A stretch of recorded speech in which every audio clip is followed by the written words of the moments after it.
Good morning. അപ്പോൾ നമ്മൾ പുതിയൊരു ചാപ്റ്ററാണ് സ്റ്റാർട്ട് ചെയ്യുന്നത്.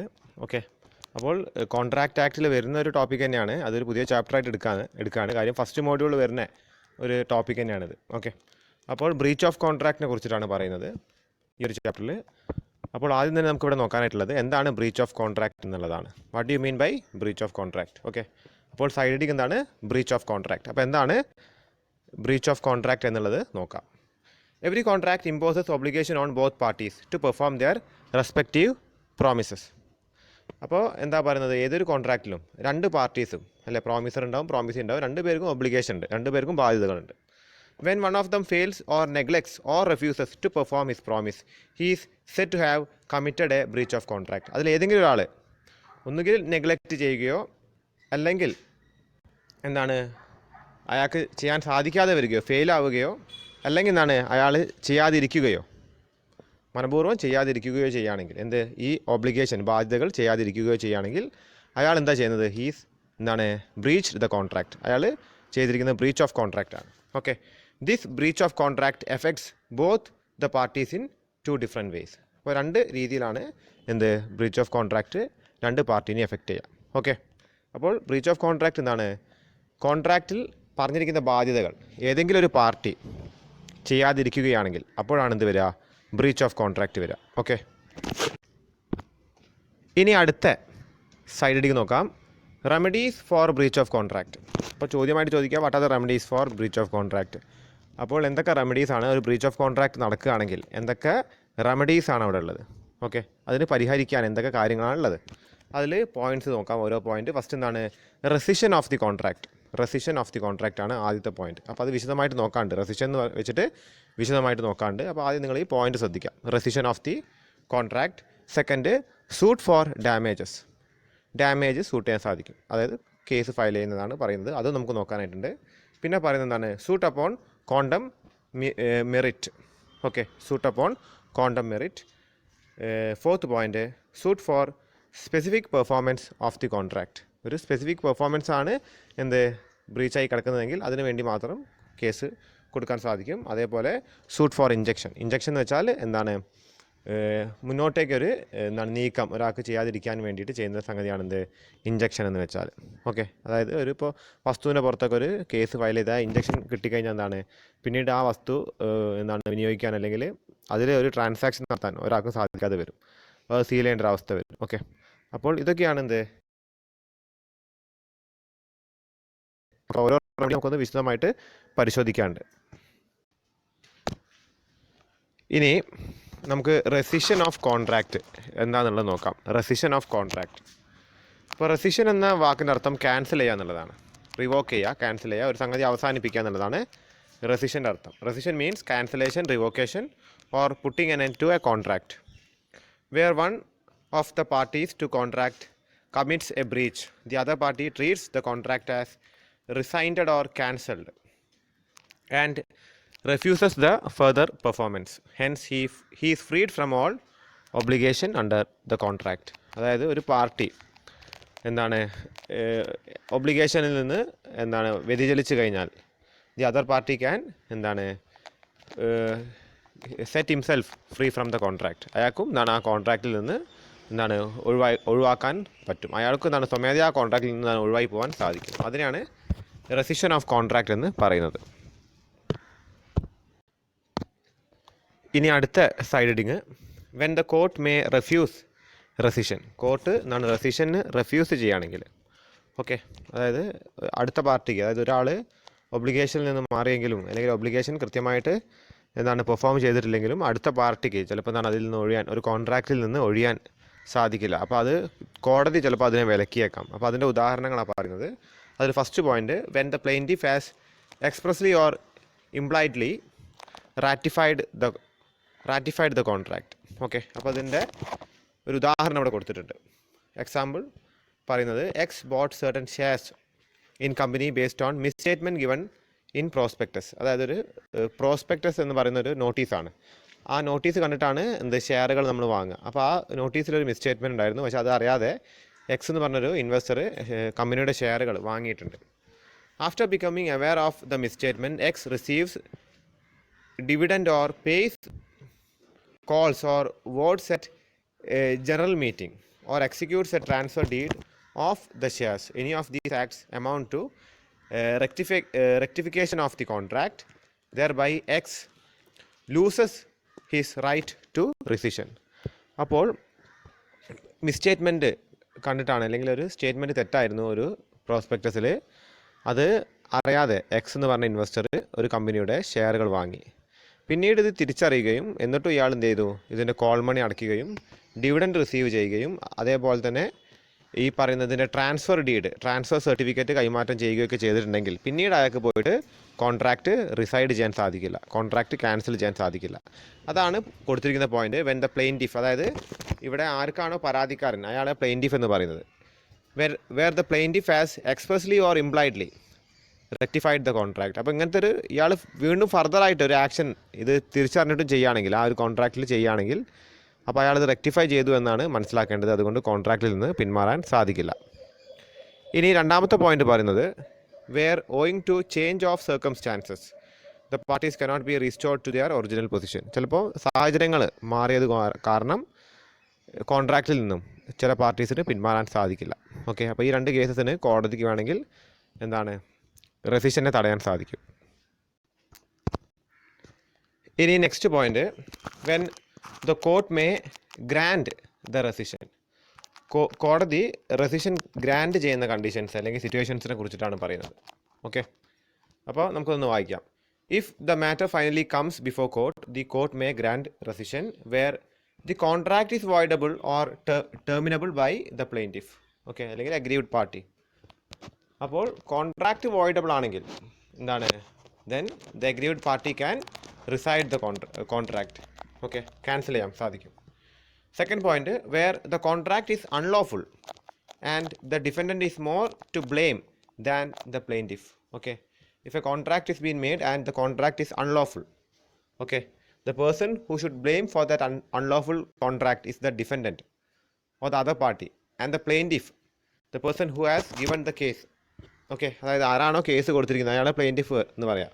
അപ്പോൾ ആ പാർട്ടിക്ക് വലിയൊരു പങ്കില്ല ഈ കോൺട്രാക്റ്റ് അൺലോഫുൾ ആയതിൽ. ആ കേസാണെങ്കിൽ അതായത് ഈ പ്ലെയിൻറ്റിഫിന് എന്ത് ചെയ്യാൻ സാധിക്കും, he can rescind the contract, അത് ക്യാൻസൽ ചെയ്യാൻ സാധിക്കും. ഓക്കെ, അപ്പോൾ ഈ രണ്ട് കേസസിലാണ് കോടതി എന്ത് ചെയ്യുക, the court may grant for rescission of contract. Okay,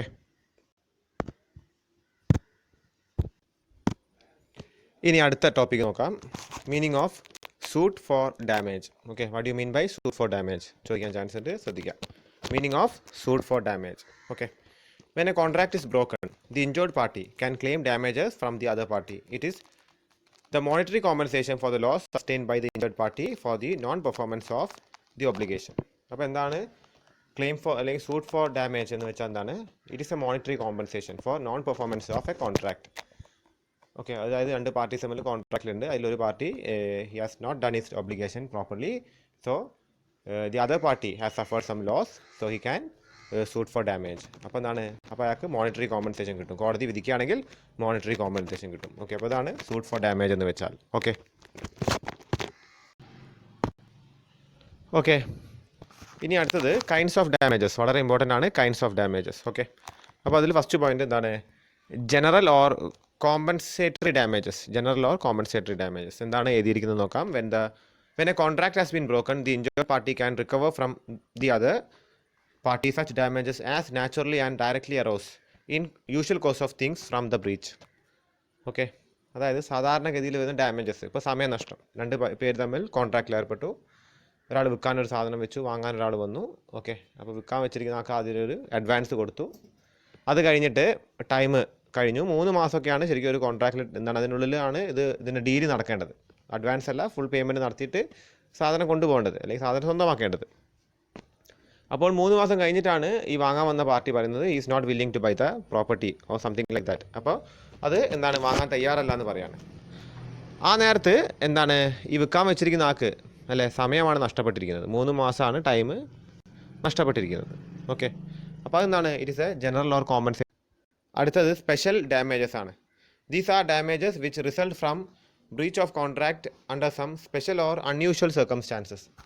അതായത് ചില പ്രത്യേക സാഹചര്യങ്ങളിൽ ഉണ്ടാകുന്ന കോൺട്രാക്റ്റുകളാണ് ഈ സ്പെഷ്യൽ ഡാമേജസ് വരിക. അപ്പോൾ സാധാരണ ഡാമേജിൻ്റെ കൂടെ എന്തെങ്കിലും അഡീഷണൽ ആയിട്ട് ഡാമേജ് ആണ് ഇവിടെ ഉദ്ദേശിക്കുന്നത്. ഓക്കെ, അപ്പോൾ അതിനും കൂടി എന്താണ് ഈ ആർക്കാണോ ഇഞ്ചറി എന്ന് മീൻസ് എന്താണ് നഷ്ടം സംഭവിച്ചിരിക്കുന്ന പാർട്ടിക്ക് എന്താണ് ഈ സ്പെഷ്യൽ ഡാമേജിനും കൂടി എന്താണ് അയാൾക്ക് ക്ലെയിം ചെയ്യാൻ സാധിക്കുമെന്നാണ് പറയുന്നത്.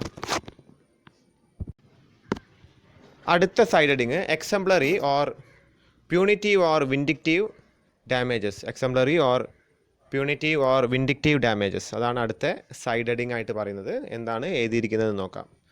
Exemplary damages are awarded with a view to punishing the guilty party for the breach and not with the idea of awarding compensation to the injured party. So these damages are granted for injured feeling suffering.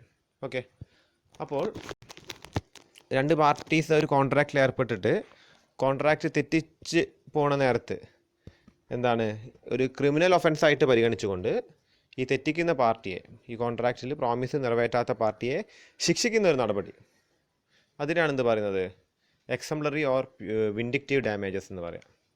Okay, അതായത് ഒരു contract breach ചെയ്യുമ്പോൾ എന്താണ്, ഇപ്പോൾ പറയുകയാണെങ്കിൽ ഇപ്പോൾ ഒരു ഡോക്ടറെ അടുത്ത് നമ്മൾ പോകുന്നു, അവിടെ ഒരു എന്താണ് ഒരു ഇംപ്ലോയിഡ് കോൺട്രാക്റ്റ് ഉണ്ട്, കൃത്യമായിട്ട് അയാൾ നമ്മളെ പരിശോധിക്കണം എന്നുള്ളത്. അപ്പോൾ അയാളോട് അനാസ്ഥ കാണിക്കുകയാണ്, കൃത്യസമയത്ത് നമ്മളെ അടുത്തേക്ക് വരുന്നില്ല, നമ്മളെ ട്രീറ്റ്മെൻറ്റ് തരുന്നില്ല, നമ്മൾ മരിച്ചു പോവുകയാണെന്ന് കരുതുക. അപ്പോൾ അവിടെ കോമ്പൻസേഷനായിട്ട് നമ്മളെ ബന്ധുക്കൾ എന്താ ചെയ്യുക, അയാളെ ശിക്ഷിക്കാനാണ് നോക്കുക അല്ലേ. പോയ ജീവൻ ഒരിക്കലും തിരിച്ചു വരില്ല. അപ്പോൾ അതുകൊണ്ട് ആ വ്യക്തിക്ക് എന്ത് വേണം, അത് ചെയ്തിരിക്കുന്നത് ക്രിമിനൽ ഒഫൻസാണ്. ആ കോൺട്രാക്റ്റ് അവിടെ ബ്രീച്ച് ചെയ്തിരിക്കുന്നത് ക്രിമിനൽ ഒഫൻസാണ്. അതിപ്പോൾ നമ്മൾ ഫീസ് കൊടുക്കുന്ന ഡോക്ടർ മാത്രമല്ല, ഒരു ഗവൺമെൻറ് ഡോക്ടറാണെങ്കിലും ഗവൺമെൻറ് അയാൾക്ക് ശമ്പളം കൊടുക്കുന്നുണ്ട്, എന്ത് വരുന്ന രോഗികളെ കൃത്യമായിട്ട് പരിശോധിക്കണമെന്ന് പറഞ്ഞ്, ഡോക്ടർക്ക് മാത്രമല്ല അവിടെയുള്ള ഓരോ സ്റ്റാഫിനും. അപ്പോൾ അവിടെ അനാസ്ഥ കാണിച്ചിട്ട് ഒരു രോഗിക്ക് എന്തെങ്കിലും സംഭവിച്ചു കഴിഞ്ഞാൽ അവിടെയുള്ള ഡാമേജസ് എന്താണ്, ഇയാളെ എന്താണ് ആ ഡാമേജിന് ഇയാൾ വഹിക്കേണ്ട എന്താണ് ഒരു ജയിൽ ശിക്ഷയാണ്.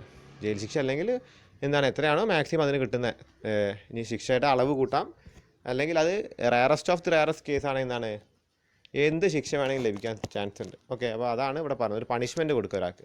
ഓക്കെ, അല്ലെങ്കിൽ അയാളെ കയ്യിൽ നിന്ന് ഒരു ഫൈൻ അടയ്ക്കുക. ഫൈൻ മാത്രമല്ല, മെയിനായിട്ട് അയാളെ ശിക്ഷിക്കുക എന്നുള്ളത്, പണിഷ്മെൻറ്റ് കൊടുക്കുക എന്നുള്ളതാണ്. ഇനി അടുത്ത സൈഡ് ഹെഡിങ് പറയുന്നത് റൂൾസ് റിഗാർഡിങ് ഡാമേജസ് ആണ്. ഡാമേജസ് ആയിട്ട് എന്താണ് വരുന്ന ചില നിയമങ്ങളാണ്. Okay, rules based on the judgment of Hadley versus Baxendale are dealt with the section 73 of Indian contract act. അപ്പോൾ ചില ഏതോ ഒരു കേസുമായിട്ട് ബന്ധപ്പെട്ട ചില റൂൾസാണ്, അപ്പോൾ അതിനെക്കുറിച്ച് അവിടെ പറയുന്നത്. ഓക്കെ, അപ്പോൾ എന്തൊക്കെയാണ് റൂൾസ് എന്ന് നോക്കാം. The injured party is entitled in the same as if the contract had been performed. അതായത് ഇഞ്ചേർഡ് പാർട്ടിക്ക് എന്താണോ കോൺട്രാക്റ്റ് പെർഫോം ചെയ്താൽ കിട്ടുന്ന ആനുകൂല്യം, അത് എന്താണ് തീർച്ചയായിട്ടും ഇതിപ്പോൾ കോൺട്രാക്റ്റ് എന്താണ് ലഭിക്കാതെ ഈ ഡാമേജ് അതേ അവകാശം അയാൾക്ക് വരുന്നുണ്ടെന്നാണ് പറയുന്നത്. ഡാമേജ് വന്നതുകൊണ്ട് ഈ ഡാമേജിൻ്റെ അവകാശം എന്താണോ അയാൾക്ക് എന്താണ് കോൺട്രാക്റ്റ് ശരിക്കും ഉണ്ടെങ്കിൽ ലഭിക്കേണ്ടത്, അതേ അവകാശം തന്നെയാണ് ഇഞ്ചേർഡ് പാർട്ടിക്ക് ലഭിക്കേണ്ടത്. Second point, damages which naturally arise in the usual course of things from such breach can be recovered. അതായത് സാധാരണഗതിയിൽ വരുന്ന ഡാമേജസ് എന്താണ്, അത് റിക്കവർ ചെയ്യാൻ സാധിക്കുമെന്നാണ് പറയുന്നത്. ഇനി അടുത്ത point, for getting special damages the injured party has to prove that the other party knew at the time of making the contract about such special losses from the breach of contract. അപ്പോൾ നേരത്തെ നമ്മൾ കണ്ടതാണ്, ഈ special damages കൊടുക്കണമെന്നുണ്ടെങ്കിൽ ഈ രണ്ട് പാർട്ടീസും തമ്മിൽ എന്താണ് ധാരണ വേണം. അതായത് കോൺട്രാക്ട് നടന്നിട്ടില്ലെങ്കിൽ ചില സ്പെഷ്യൽ ഡാമേജസ് അഗ്രീവ്ഡ് പാർട്ടിക്ക് ഉണ്ടാകുമെന്നുള്ളത് അടുത്ത പാർട്ടിക്ക്, അതായത് ഓപ്പോസിറ്റ് പാർട്ടിക്കും ബോധ്യം ഉണ്ട് എന്ന് കോടതിയെ എന്താണ് ബോധിപ്പിക്കണം, ആര് ഇഞ്ചേർഡ് പാർട്ടി. ഓക്കെ, അതായത് സ്പെഷ്യൽ ലോസ് വരും എന്നുള്ളത് ബോധിപ്പിക്കാൻ സാധിക്കണം, അതായത് ഇയാൾക്ക് അറിയും എന്നുള്ളത് ബോധിപ്പിക്കാൻ സാധിക്കണം. അടുത്ത point, law does not award damages which are either indirect or too remote, that is which are not natural or probable consequences of the breach of the contract. അപ്പോൾ നാച്ചുറൽ അല്ലാത്ത കോൺസിക്വൻസസ് എന്താണ് ലോ അലോ ചെയ്യില്ല. Okay, അതിനൊന്നും എന്താണ് case file ചെയ്യാൻ സാധിക്കില്ല. Compensation for quasi contract as damages is same as for the contract. അപ്പോൾ quasi കോൺട്രാക്ട്സിൻ്റെ ആയിരുന്നു നിയമം, അതായത് നമുക്കറിയാം ഒരു കോടതി വിധിക്കുന്ന ചില കോൺട്രാക്റ്റുകൾ അല്ലേ, അപ്പോൾ അതിലും എന്താണ് ഇതേപോലെ തന്നെ വരിക. അതായത് ഇപ്പോൾ രണ്ടുപേർ തമ്മിൽ വിവാഹമോചനം നടത്തുമ്പോൾ ഒരു പുരുഷനോട് പറയാണ് സ്ത്രീക്ക് എന്ത് കൊടുക്കണം എന്നുള്ളത്, ജീവനാംശം കൊടുക്കണം എന്ന് പറയുന്നത് ഒരു കോസി കോൺട്രാക്റ്റ് ആണ്. അപ്പോൾ അത് ഈ പുരുഷൻ തെറ്റിച്ചാലും എന്താണ് അവിടെ എന്ത് വരും, ഈ പറഞ്ഞ ഡാമേജ് വരും. ഓക്കെ, അടുത്ത side heading, liquidated damages and penalty. Liquidated ഡാമേജസും പെനാൽറ്റിയെ കുറിച്ചിട്ടാണ് പറയാനായിട്ടുള്ളത്.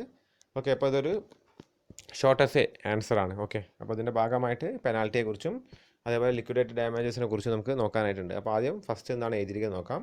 Sometimes parties to a contract at the time of its formation mention that a particular sum is payable by the party committing the breach. This is predetermined sum which may either be liquidated damages or penalty. Okay, അതായത് ചില കോൺട്രാക്റ്റിൽ ഏർപ്പെടുമ്പോൾ നമ്മൾ നേരത്തെ കണ്ട പോലെ ഒരു advance വാങ്ങിക്കിടുന്നതാണ് ഒരു liquidated എന്താണ് ഡാമേജ് ആൻഡ് പെനാൽറ്റി എന്ന് വേണമെങ്കിൽ പറയാം. നേരത്തെ നമ്മൾ അതിൽ നിന്ന് വാങ്ങി വെക്കുകയാണത്. ഓക്കെ, അതായത് എന്തെങ്കിലും ബ്രീച്ച് നടക്കുകയാണെങ്കിൽ എന്താണ് ഈ ഒരു ഫണ്ട് വിനിയോഗിക്കാനായിട്ട്. ഓക്കെ, ഇനി എന്താണ് പെനാൽറ്റി എന്നുള്ളത് നോക്കാം. നമ്മൾ നേരത്തെ എഴുതിയ സൈഡ് ഹെഡിങ്ങിൻ്റെ അണ്ടറിൽ വരുന്ന പോയിന്റ് തന്നെയാണിത്, അല്ലെങ്കിൽ എഴുതി വെക്കേണ്ടതാണിത്. ഇത് സെപ്പറേറ്റ് ആയിട്ട് നോക്കേണ്ടതല്ല, അതിൻ്റെ കൂടെ തന്നെ പഠിച്ചു പോകേണ്ടതാണ്. ഓക്കെ, അപ്പോൾ എന്താണ് പെനാൽറ്റി എന്നുള്ളത് നോക്കാം. ആ penalty is sum named in contract at the time of its formation which is disproportionate to the damage likely to acquire as a result of the breach. അപ്പോൾ ആദ്യം തന്നെ എഴുതി വെക്കുന്നതാണ് പെനാൽറ്റി.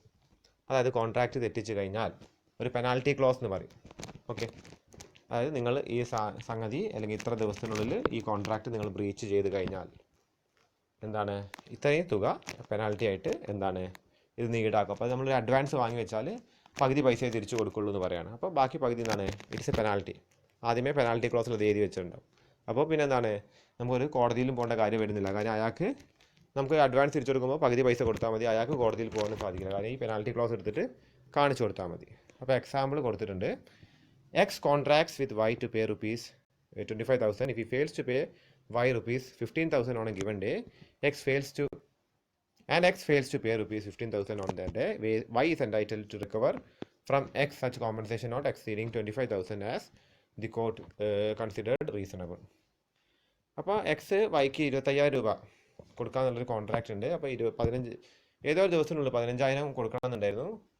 അത് കഴിഞ്ഞിട്ട് പിന്നീടാണ് ബാക്കി തുക കൊടുക്കേണ്ടത്. പക്ഷേ ആ ദിവസം ഇയാൾ 15,000 രൂപ കൊടുക്കാൻ വിട്ടുപോയി. അപ്പോൾ എന്താണ് മുഴുവൻ തുകയും ഒരു ദിവസത്തിനുള്ളിൽ എന്താണ് വൈക്ക് വാങ്ങിയെടുക്കാൻ സാധിക്കുമെന്നാണ് ഇവിടെ പറയുന്നത് ഈ ഒരു എക്സാമ്പിളിൽ. ഓക്കെ, ഇനി അടുത്ത പോയിന്റ് ലിക്വിഡേറ്റഡ് ഡാമേജസ് ആണ്. എന്താണ് ലിക്വിഡേറ്റഡ് ഡാമേജസ് നോക്കാം. Okay, liquidated damages are genuine pre estimate of the probable loss. ഒരു പ്രോബബിൾ ലോസ് ആണ് എന്ത് ഈ പറയുന്ന liquidated damages. It is the amount agreed between the parties in case of breach of contract is in the nature of a fair and honest pre-estimation of probable damages. The main objective of stipulating liquidated damages at the time of entering into contracts are to avoid uncertainties of the amount of damages and to avoid expenses of proving damages in the court. അപ്പോൾ ആദ്യം തന്നെ liquidated damages എന്താണെന്ന് വെച്ചാൽ pre estimate ചെയ്യാം. അതായത് ഒരു contract ഒരു party തെറ്റിച്ച് കഴിഞ്ഞാൽ അടുത്ത പാർട്ടിക്ക് വരുന്ന ഡാമേജസ് എന്താണെന്നുള്ളത് പ്രീ എസ്റ്റിമേറ്റ് ചെയ്തിട്ട് വെക്കുന്നതിൻ്റെ പേരാണ് എന്ത് ലിക്വിഡേറ്റഡ് ഡാമേജസ്. അപ്പോൾ അതിൻ്റെ എന്താണ് ഒബ്ജക്റ്റീവ്സ് ആണ് ഇവിടെ കൊടുത്തിരിക്കുന്നത്. ഒന്നെന്താണ് അൺസർട്ടനിറ്റി ഒഴിവാക്കാനും, പിന്നെ എന്താണ് ഈ ഒരു കോടതിയിൽ ഇപ്പോൾ കേസിന് പോകുമ്പോൾ നമുക്ക് ആ എക്സ്പെൻസ് കൃത്യമായിട്ട് എന്താണ് കാണിക്കാൻ പറ്റും. ഇത്രയാണ് എന്ത് നമുക്ക് വന്ന ഡാമേജ് എന്ന് കൃത്യമായിട്ട് കാണിക്കാൻ സാധിക്കും. ഓക്കെ, അപ്പോൾ ഇതാണ് ലിക്വിഡേറ്റഡ് ഡാമേജസ് എന്ന് വെച്ചാൽ. ഇനി അടുത്ത സൈഡിലേക്ക് നോക്കാം. What is the difference between liquidated damages and penalty. Liquidated ഡാമേജും പെനാൽറ്റിയും തമ്മിലുള്ള ഡിഫറൻസുകൾ എന്തൊക്കെയാണ് എന്നുള്ളതാണ്. ഓക്കെ, അപ്പോൾ അതിൽ first point liquidated damages are the fair and genuine pre estimate of probable damages that might occur as a result of breach of contract while penalty is not the estimate of damage. അല്ലെ, penalty എന്ന് വെച്ചാൽ penalty close ചെയ്ത് വെക്കുന്നുള്ളൂ. നമ്മൾ ഒരിക്കലും estimate ഒന്നും തയ്യാറാക്കുക, നമുക്ക് എന്താ ചിലവ് വന്നെന്നുള്ളത് നമ്മൾ എന്താണ് കണക്ക് കൂട്ടുന്നില്ല. പക്ഷേ ലിക്വിഡേറ്റഡ് ഡാമേജ് നമ്മൾ കണക്ക് കൂട്ടി അത് കൃത്യമായിട്ട് എഴുതി വെക്കാണ്. ഇതൊക്കെയാണ് ഡാമേജസ് വരിക ഒരു കോൺട്രാക്റ്റ് തെറ്റിച്ചാൽ. അപ്പോൾ അതുകൊണ്ട് ഈ ഡാമേജസ് എന്താണ് ദി അതർ പാർട്ടി ആരാണോ കോൺട്രാക്റ്റ് ബ്രീച്ച് ചെയ്യുന്നത് ആ പാർട്ടി എന്താണ് ഇഞ്ചേർഡ് പാർട്ടിക്ക് പേ ചെയ്യണം എന്നുള്ളത് കോൺട്രാക്റ്റിലുണ്ടാവും. അതാണ് ലിക്വിഡേറ്റഡ് ഡാമേജസ് എന്ന് വെച്ചാൽ. പെനാൽറ്റി എന്ന് വെച്ചാൽ ഒരു തുക വെറുതെ എഴുതി വെക്കുള്ളൂ. അതായത് ഇപ്പോൾ ഒരു 50,000 രൂപ എന്താണ് അഡ്വാൻസ് വാങ്ങിയിട്ടുണ്ടെങ്കിൽ ഇപ്പോൾ കോൺട്രാക്റ്റ് തെറ്റിക്കുകയാണെങ്കിൽ അത് തിരിച്ച് 25,000 തരുള്ളൂ. ബാക്കി 25,000 പെനാൽറ്റി ക്ലോസിൽ എഴുതി വെക്കുക ചെയ്യാം. അത് ഒരു എസ്റ്റിമേറ്റ് ഒന്നല്ല, ഒരു തുക അങ്ങ് വെക്കുന്നതെന്ന് മാത്രമേ ഉള്ളൂ. പക്ഷേ ലിക്വിഡേറ്റഡ് ഡാമേജ് ഒരു കൃത്യമായ എസ്റ്റിമേറ്റ് ഉണ്ട്. ഇനി second point, liquidated damages are avoided by the way of compensation whereas penalties is imposed by way of punishment. അപ്പോൾ ലിക്വിഡേറ്റഡ് ഡാമേജസ് എന്താണ് ഒരു കോമ്പൻസേഷൻ ആണ്. ഇതിൻ്റെ കോൺസെപ്റ്റ് ഒരു കോമ്പൻസേഷൻ എന്നുള്ളത് പോലെയാണ്. പെനാൽറ്റി എന്താണ് അതൊരു പണിഷ്മെൻറ്റ് പോലെയാണ്. Okay, next point, liquidated damages is to avoid uncertainty. Avoid ചെയ്യലാണ് ലിക്വിഡേറ്റഡ് ഡാമേജസിൻ്റെ പ്രധാന ലക്ഷ്യം എന്ന് പറയുന്നത്. ഓക്കെ, പക്ഷേ പെനാൽറ്റിയുടെ എന്താണ്, but penalty is specified in a contract with a view to prevent a party from committing a breach of contract. അപ്പോൾ ഒരു കോൺട്രാക്ട് ബ്രീച്ച് ചെയ്യാതിരിക്കാൻ വേണ്ടിയുള്ള ഒരു മുൻകരുതലാണ് മെയിനായിട്ട് പെനാൽറ്റിയിൽ. പക്ഷേ ലിക്വിഡേറ്റഡ് കോമ്പൻസേഷൻ എന്താണ്, അൺസർട്ടനിറ്റി ഒഴിവാക്കാനാണ്. ഓക്കെ, ഇനി next point, the Indian code does not take any distinction between liquidated damages and the penalty. They allow compensation for actual damages only, but English court to treat penalty is invalid and allow liquidated damages without any regard to actual loss. Okay, അപ്പോൾ Indian കോടതിയിൽ പെനാൽറ്റിയും liquidated ഡാമേജസും തമ്മിൽ വലിയ വ്യത്യാസങ്ങളില്ല. Okay, പക്ഷേ English നിയമം അല്ലെങ്കിൽ English കോർട്ടിൽ എന്താണ്, liquidated ഡാമേജസിനാണ് കൂടുതൽ വാലിഡിറ്റി ഉള്ളത്. Penalty is more like invalid in English code. Okay, അപ്പോൾ നമുക്ക് നമ്മുടെ നിയമ സംവിധാനം കൂടുതലും വന്നിരിക്കുന്നത് ബ്രിട്ടീഷുകാർ ഇംഗ്ലീഷ് ലോ എന്നാണ് വന്നിരിക്കുന്നത്. കാര്യം അവർ ഒരു 250-300 വർഷത്തോളം നമ്മുടെ നാട് ഭരിച്ചിട്ടുണ്ട്. സിസ്റ്റം ഡെവലപ്പ് ചെയ്തത്, അതായത് ഇപ്പോൾ ഒരു ഭരണ സംവിധാനം, ഇപ്പോൾ ഇന്ത്യയിലെ നിലവിലുള്ള ഭരണ സംവിധാനം വെള്ളക്കാർ കൊണ്ടുവന്നത് അല്ലെങ്കിൽ ബ്രിട്ടീഷുകാർ കൊണ്ടുവന്ന ഒരു ഭരണ സംവിധാനത്തിനാണ്, അതിൻ്റെ തുടർച്ചയാണ് പോയിക്കൊണ്ടിരിക്കുന്നത്. ഓക്കെ, പക്ഷെ എന്നിരുന്നാലും ഇംഗ്ലീഷ് നിയമത്തിൽ ഈ പെനാൽറ്റി അംഗീകരിച്ചിട്ടില്ല, പക്ഷേ ഇന്ത്യൻ നിയമത്തിൽ അത് അംഗീകരിച്ചിട്ടുണ്ട്. ഓക്കെ,